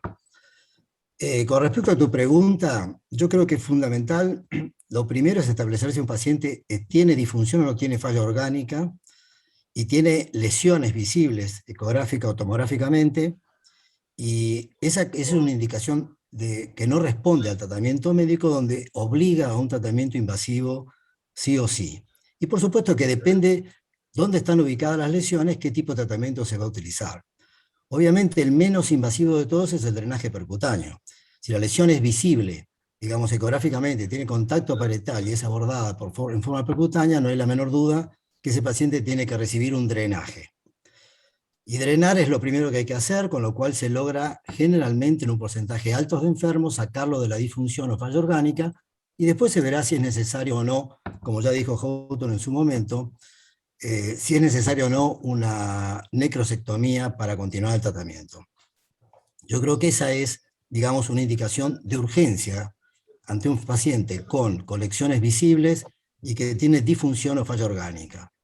Y después está el paciente que se presenta en forma tardía, también con lesiones, pero que no tiene falla orgánica. Y acá habrá que decidir, de acuerdo a las características de las lesiones y la topografía de las mismas, por qué forma se aborda terapéuticamente. Si este paciente tiene que ser abordado en forma percutánea, en forma endoscópica, o incluso laparoscópica. Yo creo que estas son las dos posiciones, es decir, en primer lugar, si el paciente tiene infección y falla orgánica, tratamiento urgente y drenaje urgente, si no responde al tratamiento médico, y en forma tardía, si hay indicios de infección de las lesiones, entonces habrá que abordarlas de acuerdo a las características de las mismas y su topografía. No sé si de esa manera, Mario, Sí. contesto la pregunta tuya. Sí, muchísimas gracias. Sí, a mí lo que me gustaría es preguntarle al doctor Suárez Anzorena si él considera que el abordaje, digamos, vía retroperitoneal, que es el clásico, debe ser siempre, digamos, acompañado de un abordaje transgástrico. Y también decirnos si él utiliza el transgástrico o prefiere abordar en ese caso por vía endoscópica. Bueno, gracias, Mario. Ahí, Yo Paco. te diría que ¿me escuchás? ¿Me escuchás? Sí, perfecto, Paco. ¿Me escuchás, Mario? Bueno, Sí, no, yo perfecto. te diría que en principio, yo si tengo un paciente que tengo que elegir y tengo un abordaje transgástrico, yo preferiría llamarlo a un Jorge Izaguirre, a un endoscopista, si es posible con econdoscopía, yo creo que es lo ideal. Yo hoy día te diría, creo que los transgástricos fueron de inicio una muy buena solución, los percutáneos, pero yo creo que hoy día con la endoscopía yo trataría de hacerlo por vía endoscópica. Si lo ideal sería hacerlo con ecoendoscopía, yo creo que eso no hay ninguna duda. Si no tenemos ecoendoscopio y la colección a bomba sobre el estómago, yo intentaría primero que el endoscopista lo haga. Lo que pasa es que muchas veces el endoscopista no está presente o no está muy ducho en estas técnicas, entonces por eso no lo haría. Pero bueno, eso hay que ver en qué medio te moves. Y después del percutáneo, lo ideal es, como comentó Eduardo, que son los abordajes izquierdos. Lo que pasa es que ese abordaje ideal, donde uno puede aumentar el diámetro hasta 30 French con los dilatadores de Amplatz, es ideal para meter, como mencionó también, laparoscopios, endoscopios, cistoscopios, o sea, cualquier método de visión sirve para hacer la retroperitoneoscopía del VAR más adelante. Entonces yo te diría, es el caso ideal. Pero ¿qué pasa? No siempre tenemos la necrosis donde nosotros queremos, lo tiene donde el paciente quiere, y el abordaje lo tenemos que hacer de acuerdo a lo que el paciente necesita. Es así que uno ha hecho drenajes, yo digo por los 360 grados casi del abdomen, laterales a la columna, anteriores y posteriores a los riñones, y alguna vez me pasó hacer un drenaje posterior derecho y pasar transcava, que eso fue un problemita visual porque veíamos el drenaje transcava y qué hacemos con ese drenaje. Cuando se solucionó una pequeña colección que tenía en la cabeza con fiebre, se solucionó ese problema, se sacó el drenaje y como la vena cava es una vena de baja presión, no tuvo ningún problema el paciente. Así que te diría, no lo recomiendo, pero a veces si sucede, no hay que preocuparse, salvo que el paciente esté sangrando. A veces me pasó que buscar una vía posterior, el paciente sangra, le saco el drenaje o la vía de abordaje y entro por otra lateral. Así que yo creo que en vías de abordaje uno tiene múltiples. Si uno pudiese elegir, yo te diría, elegiría la izquierda, pero si no, la que sea. Y el drenaje transgástrico, preferiría trabajar con endoscopista que lo haga endoscopista, porque eso minimizaría todo lo que es la fístula posteriores de los tratamientos mínimamente invasivos. Clarísimo, No sé si Paco. responde Mario. Sí, sí, clarísimo. Pero bueno, vamos a crear un poco de controversia, si no nos vamos a aburrir un poco. A mí me gustaría preguntarle al panel, el que quiera contestar, ¿qué limitaciones le ven al abordaje endoscópico? Ya que la mayoría probablemente sean cirujanos percutáneos. Bueno, yo te voy a hacer una pregunta. Yo justamente iba a preguntar eso. Iba a preguntarle a Jorge Izaguirre si cuando trata de una necrosis, que en la resonancia magnética se ve que tiene un componente necrótico muy importante, que tiene más del 50% de necrosis. Ese abordaje, Jorge, ¿vos lo considerás ideal para hacer por vía endoscópica o considerás que quizás un abordaje laparoscópico facilita hacer la necrosectomía completa? Porque si tienes mucha necrosis, por ejemplo, endoscopía tenés que hacer varios episodios de endoscopía. Está escrito, por ejemplo, Todd Baron tiene hasta incluso 20 sesiones de endoscopía para poder sacar la necrosectomía completa.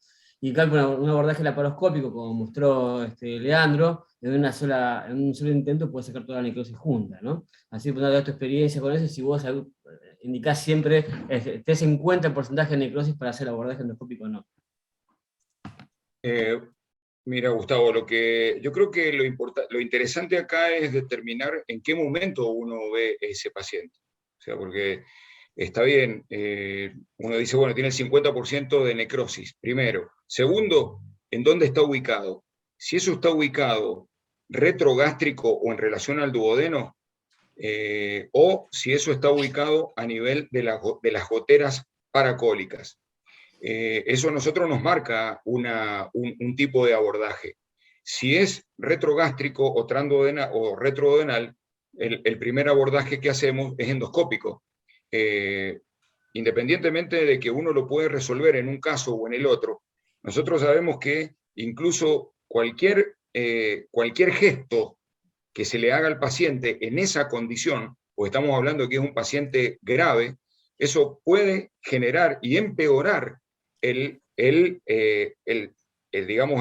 estatus que tiene no solo hemodinámico, sino reactivar el CIRS y terminar con ese paciente. Yo prefiero tener un paciente y hacerle varios abordajes transgástricos, ¿sí? Y tenerlo ahí, y por ahí no encaramarme. Ojo, no estoy diciendo que la laparoscopía no vale, al contrario, creo que vale y está perfectamente indicada, pero cuando uno tiene y logra compensar ese el paciente, haciéndole un abordaje transgástrico, entonces el paciente lo compensa, listo, incluso hasta el paciente hasta sale de terapia, y lo que hemos hecho nosotros con ese tipo de paciente es que estando en sala común, lo llevamos nuevamente al quirófano con el paciente en otro estado temporizado, y lo podemos hacer. Sí, hemos tenido, momentos en que el paciente, a pesar del abordaje endoscópico transgástrico, hemos tenido que resolverlo por vía laparoscópica, porque muchas veces el paciente no llegaba a una estabilización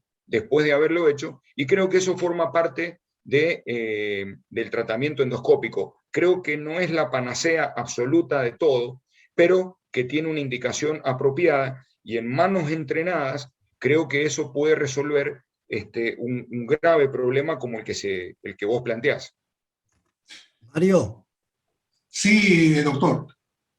No, yo creo que la pregunta de Gustavo es una buena pregunta, porque hay colecciones que aunque tengan contacto retrogástrico, se extienden muy por debajo del mesocolon, y cuando existe gran componente necrótico, y el paciente no tiene una difusión orgánica, y más allá de las 4 semanas, se puede resolver en un solo tiempo con una cirugía laparoscópica y un hepático yeyuno.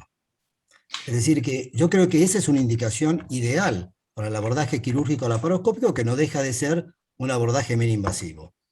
Es decir, creo que en ese caso, el poder resolverlo en poco tiempo, en una sola intervención, en un paciente obviamente que no está con disfunción orgánica. Un paciente que está con disfunción orgánica se tiene que contemporizar con un drenaje y después veremos. Y si no responde, bueno, ahí habrá que operarlo, pero el riesgo es altísimo.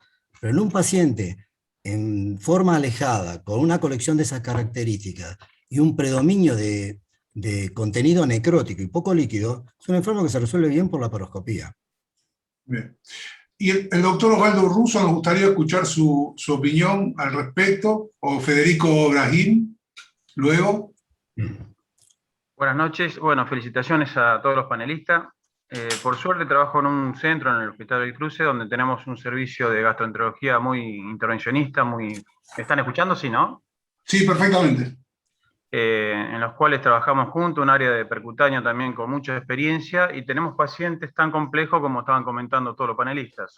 Es un hospital donde derivan de toda la red, o sea que vienen pacientes ya con 3 o 4 semanas de estado crítico, y en algunos de esos pacientes por ahí ya tienen colocado algunos percutáneos, por cirujanos colegas o intervencionistas. Pero bueno, siempre lo hacemos de forma interdisciplinaria, hacemos casi siempre en esos pacientes que están críticos cirugía percutánea de entrada, ponemos 1, 2, 3, 4 catéteres, lo que necesite el paciente. También hemos hecho la vía transgástrica y sobre todo el servicio gastro, que lo trabaja muy bien con sus stent, y trabajamos en conjunto cuando hacemos la vía retroperitoneal, que a veces hemos usado ópticas de 5 milímetros, broncoscopio, mucho la Fester ayudándolos, y cuando colocan esos stent esofágicos, habitualmente abrimos un poquito más la aponeurosis para que no quede ese stent en reloj de arena, que a veces no deja salir toda esa colección, y nos ayudamos con pinza de laparoscopía, o sea que todo el armamento lo tenemos y lo podemos trabajar tranquilamente. Bien. Doctor Federico Brahim. Bueno, quiero felicitar a los expositores. Bueno, en concordancia con lo que dijeron, creemos que lo importante en esto es contar con un equipo multidisciplinario, sobre todo con un servicio de cirugía, tenga el endoscopista, el cirujano que haga cirugía percutánea y la laparoscopía. Creemos que, bueno, todo depende del momento y si el paciente está acompañado, ¿no?, de un síndrome de respuesta inflamatoria sistémica importante. Coincido con el doctor Álvarez Rodríguez que el drenaje percutáneo inicial es contemporizador y ya una vez pasado el tiempo y si no resuelve hay que ver el tema de solucionar por la necrosectomía. La necrosectomía, bueno, depende de lo que tenga el servicio, la disponibilidad, y ir de lo menos invasivo a lo más invasivo, percutáneo, endoscópico, de acuerdo a la localización, si se dispone. La laparoscopía tiene su rol y no descartar también la posibilidad, en algunos casos de no resolución, llegar a la cirugía abierta, preferentemente con incisiones dirigidas hacia la localización de la necrosis para poder realizar una necrosectomía. Muchas gracias, doctor. Al panel en general, como para dejar un mensaje a la audiencia, ¿cuál sería el rol hoy de la cirugía convencional? El que quiera, Bueno, ¿yo puedo opinar? ¿Qué tal? Sí, por favor, Javier. No, lo que yo veo el rol de la cirugía convencional, voy a citar a nuestro terapista del Sanatorio Parque, de Rosario, que él siempre es un fanático de la pancreatitis y tiene ya 50 años de experiencia en pancreatitis aguda, ha vivido todo. Y él siempre en las charlas que le da a los residentes y al resto de los médicos dice lo siguiente: los primeros 15 días es mejor que el cirujano esté bien lejos, esté de vacaciones, directamente, que ni aparezca. Ahora, que siempre haya dejado a alguien, a un junior, por si el paciente genera un síndrome compartimental. Ahí tenemos que solucionarlo si los cirujanos necesitan para abrir la paciente. Yo creo que esa es la primera indicación de la cirugía convencional, en la primera etapa. Ya en la etapa final, las etapas sucesivas, cuando se infecta la necrosis y pasamos los drenajes percutáneos, endoscópicos híbridos, que sería lo mejor, quedaríamos como rescate, o a veces cuando tal vez no hay tanta experiencia a nivel de la laparoscopía, tal vez hacer mini incisiones, no abiertas, gigantes por supuesto, y tratar de hacer necrosectomías guiadas sobre una región en especial donde no se pudo llegar por otro método. Pero la cirugía convencional solamente la veo para el síndrome compartimental por ahora. Mario, ¿puedo agregar algo? Sí, por favor, adelante, Roberto.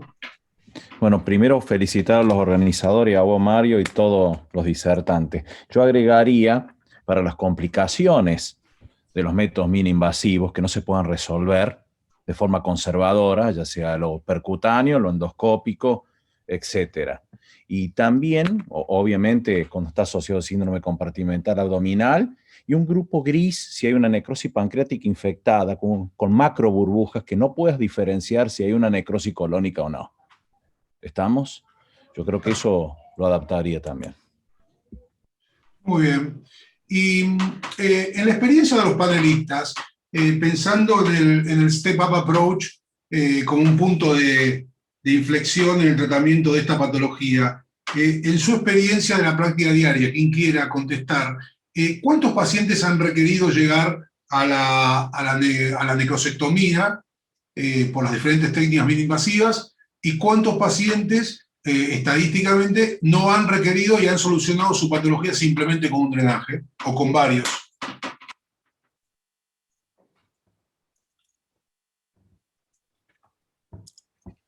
Es decir, todos los pacientes que se drenan en forma percutánea o por vía endoscópica luego van a requerir una necrosectomía. No, en nuestra casuística probablemente menos de un tercio de los pacientes requieren un abordaje, requieren la necrosectomía. Habitualmente con un stent plástico o con un stent metálico o con un lumen de aposición, se drena, se contemporiza, el terapista sigue su trabajo y el paciente evoluciona favorablemente. Después nosotros le sacamos el stent y si fuera necesario le hacemos la necrosectomía. Pero esa es nuestra experiencia. Muy bien. Y con respecto a los expositores que nos han contado estas tres vías de abordaje bien invasiva, habíamos quedado en comentar un poco cuáles son las complicaciones que han tenido en cada una de ellas. Por ejemplo, Eduardo, que vos estuviste primero, con respecto a las complicaciones del BARD que has tenido, fístulas o algún tipo de sangrado en la dilatación. Sí, primero puedo volver un segundito sobre una cosa con respecto Por supuesto, adelante. Con respecto a los transgástricos y el tema de cuándo sí, cuándo no, coincido con lo que dijo Joel Sanzorena, siempre y cuando depende del tiempo en el que estés, porque si vos estás en la primera semana y vos le haces un drenaje endoscópico y el paciente tiene necrosis, tenés que entrar a lavarlo todos los días con endoscopía, porque no es dejar el catéter solamente y no le puedes poner un LAMS a la primera semana porque el LAMS no lo puede dejar más de 15 días. Entonces, ese LAMS, vos tenés el paciente hay que drenarlo y lavarlo para que vayan saliendo los restos de necrosis y todo el líquido. Esa es como salvedad. Después, obviamente coincido, si ya estás en tercera semana, y sí, si está en contacto retrogástrico y tenés la posibilidad de econdoscopía, sin duda, creo que es mejor la econdoscopía. Con respecto a las complicaciones, creo que las he tenido todas. Tuvimos pacientes que tuvieron estenosis biliar, pacientes que tuvieron fístulas duodenales, incluso pacientes que tuvieron retroperitonitis por fístula duodenal, un paciente que tuvimos que operar con Gustavo, que lamentablemente terminó falleciendo.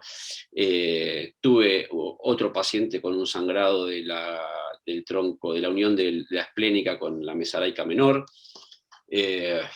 Hace poquito tuve una paciente que terminó falleciendo después de 3 meses de tratamiento por sepsis prolongada. La verdad que complicaciones sí, las hay. Pero cuando uno analiza la bibliografía y todo, obviamente terminan siendo menos que en la cirugía abierta, ¿no? Sí, de acuerdo. Doctor Pierini, ¿algún comentario sobre el abordaje laparoscópico? Está silenciado, Leandro. Está silenciado.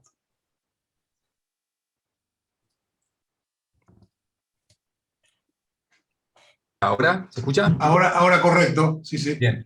Una cosa simplemente, volviendo un comentario, cuando preguntaban justamente la aplicación de la cirugía abierta y recordando justamente complicaciones que aparecen justamente en el abordaje multidisciplinario, un paciente que se hizo un abordaje endoscópico, transendoscópico, transgástrico, en la evolución, en el postdrenaje, el paciente presentó un hemoperitoneo, un cuadro de peritonitis, y ese paciente, bueno, fue la cirugía laparoscópica, nos permitió abordar, encontrar, quizás fue un timing un poquito apresurado, digamos, una zona de perforación gástrica que no estaba unida al quiste, y bueno, ese paciente se abordó quirúrgicamente, se abordó por vía laparoscópica, y permitió quizás, no digo solucionar, pero completar o complementar el tratamiento transendoscópico. Y después, en cuanto a las complicaciones, sí, obviamente que todos tenemos complicaciones, son pacientes en el cual el abordaje laparoscópico, por lo menos en nuestra experiencia, es cada vez menos frecuente.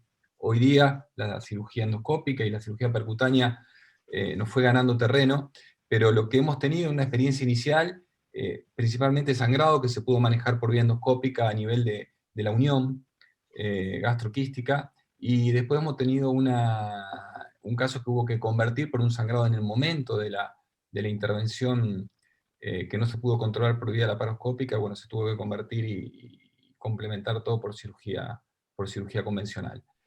Quiero sí aclarar que la realidad nuestra es que la cirugía laparoscópica, si bien puede, como dijo Gustavo, disminuir el reingreso del paciente para el manejo endoscópico o percutáneo, cada vez es más confortable la evolución de los pacientes con los manejos mínimo invasivos, así que gracias a Dios no estamos teniendo tantas complicaciones, pero tampoco porque no hacemos tanto.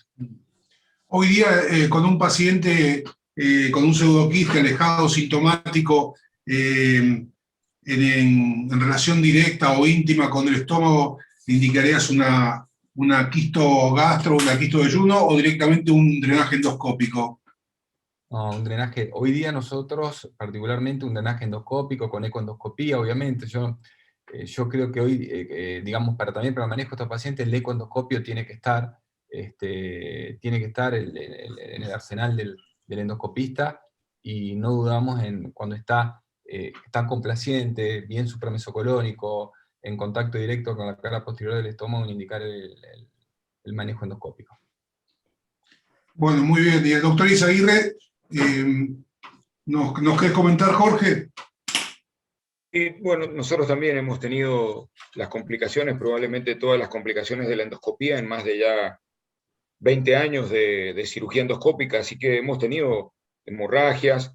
Afortunadamente, digamos, el mayor porcentaje la hemos podido controlar por vía endoscópica, otras por laparoscopía. Hemos tenido neumoperitoneo, no hemos tenido peritonitis. Probablemente la selección del stent tiene que ver. Justamente el trabajo de Baron, el último del 2020, una de las cosas que ellos han hecho, que lo han demostrado, que creo que es un número escaso de pacientes, probablemente lo que venga es ese estudio, así como Simil Pointer, Simil Panther y demás, no sé cómo se llamará el que viene ahora, pero la idea es que ellos demostraron que entrando con múltiples stent plásticos, por ejemplo, o con stent de aposición, podían hacer la necrosectomía en el día 12, en el día 15, en el día 21. Entonces, bueno, y ellos demostraron que esos pacientes, que eran pacientes realmente graves, tenían menos mortalidad que el estándar después de las 4 semanas. Creo que eso es lo que viene. Creo que hay muchas cosas interesantes que empiezan a cambiar algunos paradigmas, y bueno, vamos a estar atentos a todo ese tipo de avances, atentos desde el punto de vista técnico, y para ofertarle a nuestros pacientes lo mejor. La clave creo que es el manejo, como lo han dicho todos, el manejo multidisciplinario, y que cada paciente, y no solo el manejo multidisciplinario, sino el tratamiento enzimático, esa es la clave. Es decir, estar encima del paciente para tomar la decisión adecuada con el grupo que le competa en ese momento. Jorge, y aprovechando que el auditorio y gran parte de los los cursantes, bueno, los asistentes al curso, somos cirujanos. En los grupos que realizan habitualmente la endoscopía y abordan en los pacientes con un perfil, digamos, como multidisciplinario, ¿cuál es el momento que te apoyás en el cirujano dentro de tu grupo? En todo momento, porque si bien es cierto que estamos todos, uno dice, bueno, este paciente tiene tal característica, va todo el mundo a terapia, se habla del caso, se discute, bueno, vamos a hacer un abordaje, un step-up approach endoscópico. Entonces todo el mundo ya sabe que vamos a meternos al quirófano, todo el mundo está con expectación armada, entonces, listo, esa es la clave. O sea, yo creo que creer que la endoscopía, la cirugía laparoscópica o el percutáneo es el salvador del mundo, estamos equivocados, porque ahí nos vamos a mandar seguramente muchos problemas. Entonces yo creo que esa es la clave. Va uno, listo, perfecto, vas vos, lo haces, todo el mundo está atento, listo, salió todo bien, sigamos, vamos con el próximo paso, y así, creo que es importante. ¿Por qué? Porque cuando uno determina quién mejor que el laparoscopista, el percutaneísta o el que hace endoscopía, de decir, che, me parece que este paciente está complicado por el procedimiento que hice. Entonces, mucho mejor determinarlo ahí, en el intra o en el perioperatorio, que pasó, te lo mandaron, vino, te encontraste que tenía otra cosa, como justamente había contado Leandro. Entonces creo que eso es lo que le da al paciente ese hándicap que necesita de los grupos con alto entrenamiento en este tipo de manejos. Bien. Mario, quisiera hacerle una pregunta. Sí, sí, te veía con ganas de preguntar algo. Adelante. Sí, yo le quería preguntar a Jorge, en un paciente que ha tratado satisfactoriamente una necrosis por endoscopía, si evalúa, antes de sacar los drenajes, si tiene un sector pancreático o ducto pancreático desconectado o no, y de qué manera. O le deja, supóngase, después que sacan los drenajes metálicos indefinidamente, drenajes plásticos al retroperitoneo. ¿Cómo se maneja? Muy buena, Juan. Creo que esa es la pregunta, digamos, una pregunta clave en este tiempo. Pero ¿qué hacemos nosotros? Tratamos de dejar dejamos el drenaje de aposición habitualmente, lo dejamos más de 6 semanas. Si no se resuelve, hacemos una imagen, una resonancia con estimulación de secretina para ver si realmente está desconectado, tener un síndrome del ducto desconectado. Y bueno, si eso es así, el tratamiento es quirúrgico. O sea, es si nosotros vemos que el paciente no tiene desconectado, tiene una fístula, como ya estuviera descrito la necrosis transversa que había descrito el profesor Oría en la revista argentina, y entonces sospechamos que el paciente tiene una fístula o una estenosis, le hacemos un abordaje por CEPRE y le colocamos una guía y un stent que sirve para tratar la fístula y la estenosis. Si el paciente tiene un síndrome de desconexión ductal, ese paciente es quirúrgico. Una pregunta para Eduardo. Edu, cuando vos haces el abordaje que pones el stent que mostraste, esofágico, por el partículo izquierdo, si vos tenés en cuenta a veces si te pasa una necrosis muy extensa que llega hasta la cabeza del páncreas, ¿te parece ese abordaje sigue siendo seguro? Hacer una necrosectomía de la cabeza, llega hasta la cabeza del páncreas por el lado izquierdo con el stent esofágico, o consideras que en esos casos quizás pueda tener otra indicación de otro abordaje diferente? No, yo creo que se puede, porque utilizando endoscopía justamente tenés la posibilidad de llegar hasta ahí. Igual generalmente si tenés necrosis ahí en la cabeza, generalmente tenés o un transgástrico, un acceso transgástrico, donde también podrías llegar ahí a esa región con endoscopía. Claramente la técnica clásica del VAR con el laparoscopio rígido no te sirve ahí. Si no tenés disponibilidad de endoscopía, lo tenés que hacer por laparoscopía. Bien. ¿Alguno de los panelistas quiere hacer alguna pregunta o comentario? Tenemos también a los asistentes, está Dieguito Fernández, está Lucio Uranga. Adelante. Eduardo, una pregunta, que vos recién hablabas justamente del laparoscopio por la rigidez. No sé si has tenido experiencia, por ahí cuando uno no lo cuenta, la adaptación de usar un citoscopio en esos casos. El cistoscopio, ¿pero el recto decís o el flexible? El flexible. El cistoscopio flexible. No, el flexible no lo usé Sí. nunca, la verdad. No lo usé nunca, ¿no? Usé el rígido y para eso preferí utilizar la cámara de láparo. He utilizado la cámara de láparo, la óptica de 5, la pediátrica, que a veces también sirve, te da, cuando necesitas meter más de una o dos pinzas, a veces hemos metido 2 pinzas y la óptica, todo a través del stent, con una óptica de 5. Eso te ayuda bastante.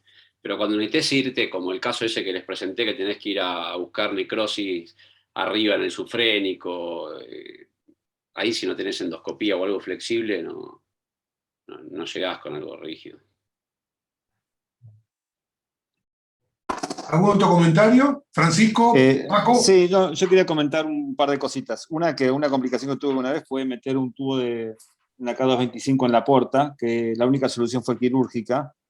Y fue curioso porque no lo solucioné el primer día, sino el tercer día, que pensé que por ahí se iba a trombosar o algo, pero la solución fue quirúrgica. Yo creo que la cirugía abierta, la indicación que tiene, más hay un grupo de Liverpool que yo me acuerdo sería de 2006, que mostraba el crecimiento de lo mini invasivo con respecto a lo quirúrgico, y decían que lo quirúrgico está siempre atrás de las complicaciones de lo mínimamente invasivo. Por eso creo que, como decía Jorge, esto es multidisciplinario y que permanentemente uno tiene que discutir con los colegas si hay complicaciones, cómo vamos a seguir, si vamos a cambiar la técnica o si vamos a seguir en la misma técnica. Y por supuesto, como también comentaron, cuando son colecciones lejos del área pancreática, la resolución endoscópica tampoco sirve. Hay otro tema que quería comentar, es que no siempre la pancreatitis se soluciona con una sola cirugía. Uno piensa que hizo una buena laparoscopía, que la botó y después aparece otro sitio de necrosis alejado de donde hizo la laparoscopía. Por eso creo que como es una enfermedad que tiene una evolución incierta y con múltiples pusés, uno tiene que ir viendo el paciente y no decir, bueno, ya hice la mejor cirugía, la mejor necrosectomía y ya terminé, sino que por ahí hay que seguir con otros procedimientos. En cuanto a lo que uno puede poner en el BARD, estoy de acuerdo con comentaron que yo he puesto, hay un videoendoscopio que es un fibroendoscopio flexible de Storz, que es de 3 milímetros, que yo estoy usando mucho para videocolecoscopía, que se puede poner por la necrosectomía, y si está conectada la necrosis de la cabeza a la cola, uno puede avanzar simplemente por el izquierdo, pero muchas veces pasa que no están unidas las necrosis, entonces es útil hacer otros abordajes percutáneos a esas colecciones aisladas. Entonces en ese caso es donde haría otros abordajes. Si está todo unido de la cabeza a la cola, creo que el abordaje izquierdo es el ideal. Yo creo que las conferencias fueron muy, muy buenas y que, bueno, que como uno va demostrando permanentemente, creo que constituir esta mesa con todos los equipos quirúrgicos es fundamental y la sinergia que hace estos equipos es espectacular. Muchas gracias. Gracias, Paco. ¿Algún otro comentario de los expositores o del panel? Yo quería agregar... Sí, yo quiero rescatar... perdón. Sí, Juan, adelante. Yo quería adelante. rescatar de la conferencia de Houghton una cosa que además lo mostró con las imágenes, que es el tratamiento percutáneo vigoroso del retroperitoneo.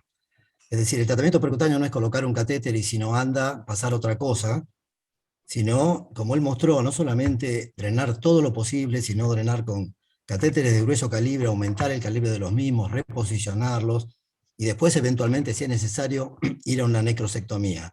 Pero el drenaje tiene que ser, digamos, intensivo, y esto también se ha demostrado en la bibliografía, que el abordaje vigoroso en forma percutánea tiene mejores resultados y menos necesidad de necrosectomía posterior que un drenaje, digamos, tímido desde el punto de vista percutáneo. Esto lo quiero señalar porque es un detalle no menor. Muchas gracias, Juan. Jorge. Sí, quería agregar porque estaba viendo ahí una de las apreciaciones que está bastante, o sea, da como para discutir en un paciente, creo que también Juan lo propuso, en un paciente que tiene una disfunción orgánica y se extiende por debajo del mesocolon con gran componente necrótico, O sea, hacerlo por la paroscopía y terminar un hepático de ayuno. Yo creo que eso es agregarle más morbimortalidad al paciente. O sea, hacerle un hepático de ayuno. Lo de hepático de ayuno fue una confusión mía. Cuando quise, en realidad lo que quise decir era un asisto de ayuno, si uno puede hacer una necrosectomía completa. Pido disculpas porque me salió el hepático de ayuno. Era agregarle más morbilidad a un paciente que ya tiene un montón de morbilidad. Entonces por eso quería hacer eso, pero quería recalcar eso. Y creo que los abordajes mínimamente invasivos son los que vienen y los que van a dominar el escenario en los próximos años. Probablemente tengamos más novedades. Muchas gracias. Ha sido un honor estar en este panel. Jorge, con respecto a, ya que te aprovechamos hoy que te tenemos, ¿cómo ves el rol de la ecoendoscopía en todas las patologías pancreáticas? Bueno, creo que con el advenimiento de la ecoendoscopía cambiaron muchas indicaciones, no solo en la patología pancreática, sino en toda la patología del tubo digestivo. Específicamente en la pancreática, creo que el poder abordar el páncreas, poder evaluarlo casi en la totalidad, poder tomar biopsias, poder identificar distintos tipos de patologías con los modos scan para poder determinar distintos tipos, pero bueno, creo que es un avance extraordinario la ecoendoscopía en la patología pancreática. En esta específicamente creo que es un salto de calidad muy importante con el advenimiento de los stent de lúmenes de aposición, porque vos en un solo paso, uno deja colocado un stent, probablemente en algún minuto van a venir stent de aposición muchos más grandes, con un diámetro, digamos, mayor, lo cual va a permitir hacer otra cosa. Incluso uno puede poner uno o dos stent de aposición. Lo que pasa es que, desgraciadamente, en nuestro país, en nuestras latitudes, eso significa muchísimo dinero. Entonces, realmente estamos bastante acotados de ese punto de vista. Y bueno, muchas veces tenemos que volver a utilizar prácticas seguras que por ahí están un poco reñidas con las guías o con lo que uno hace. Entonces hay que abusar el ingenio, y bueno, eso por ahí no es bueno, pero bueno, es la realidad, y creo que eso se vive en todos los hospitales de Argentina, en las grandes ciudades, incluso ya está llegando a los grandes hospitales el tema de la restricción de diferentes tipos de cosas con las que antes contaban, ¿sí? Entonces, creo que esa también es otra realidad que hay que tenerla en cuenta, y bueno, y esperar que todo esto pase y podamos realmente ofertar la mejor medicina a todos nuestros pacientes. Bueno, ¿algún comentario más de los panelistas o expositores? Mario, una pequeña cosa. Adelante. Yo creo que hay que no casarse con ningún método, ser tiempista, obviamente discutir todo a nivel multidisciplinario, porque todo va mutando y viendo, hay que verlo el día a día, pero yo creo que los paradigmas que van a venir, los cambios, van a venir de esto que ha publicado Besselin, el preliminar del Pointer en el Congreso Americano de Cirugía, que drenando, esperando el paciente más de 4 semanas para intento de drenaje posterior, el 40% de los pacientes se solucionó el cuadro infeccioso solamente con antibiótico terapia y tratamiento médico intenso, sin requerir ni drenaje percutáneo, ni endoscópico, ni quirúrgico. Y yo creo que eso es muy promisorio. Un 40% en el grupo que hay que esperar. Bien. Bueno, muy bien. ¿Algún otro comentario más que quiera, digamos, aportar como para ir cerrando? Estamos cumpliendo ya 1 hora y 56 minutos, así que si alguien quiere comentar algo más. Bueno, solo me resta entonces agradecerles por sobre todas las cosas a los expositores, a los riquísimos comentarios del prestigioso panel que tuvimos comentando las 3 exposiciones. Y bueno, y con esto damos por terminado la sesión del día de hoy. Les quiero agradecer a todos enfáticamente. Muchas gracias y buenas noches. Buenas noches. Nos vemos. Muchas gracias. Buenas noches, gracias a todos. Gracias, Mario. Nos vemos. Hasta luego. Nos vemos. Abrazo grande. Gracias a todos. Abrazo, chao, chao. Muchas gracias. Muy